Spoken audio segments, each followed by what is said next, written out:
क्या गुर्जर ईरानी मूल के थे? कुछ इतिहासकारों का ऐसा भी मानना है कि गुर्जर ईरानी मूल के हैं।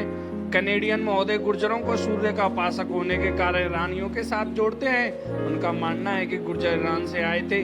कनेडी महोदय की इस बात में कोई दम नहीं है, क्योंकि भारत सूर्योपासना करने वाले लोगों का देश रहा है। सूर्यवंशी शासक यहाँ पर सबसे पहले हुए थे, इसलिए सूर्य की उपासना करने वाले लोग केवल वही हो सकते हैं जो भारत की संस्कृति में विश्वास रखते हों और अपने आप को भारतीय पूर्वजों की संतान मानते हों। ईरान स्वयं कभी एक आर्यन प्रांत के नाम से जाना जाता था। ऐसे में यह स्पष्ट हो जाता है कि ईरानी के पूर्वज भी आर्य संस्कृति के ही उपासक थे और वह स्वयं भी आर्य ही थे। जब संपूर्ण भूमंडल पर आर्यों का शासन था तो आर्यंत प्रांत पर भी उनका शासन था, इसलिए आर्यों की परंपरा वहां पर मिलती है। तो इसका अभिप्राय ये नहीं हो जाता कि आर्यन प्रांत से निकल कर कोई व्यक्ति यदि उस समय के अपने ही देश अर्थात आर्यव्रत में आ गया हो तो वो विदेशी हो गया। ईरानी और गुजरों की बहुत सी बातें समान है, इसलिए दोनों का एक ही वंश परंपरा और एक ही संस्कृति के उत्तराधिकारी माना जा सकता है।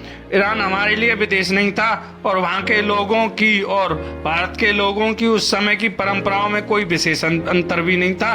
दोनों एक ही थे, दोनों का कुल एक ही था, दोनों का वंश एक ही था, दोनों की परंपरा एक ही थी, दोनों की संस्कृति एक ही थी, दोनों का धर्म एक ही था।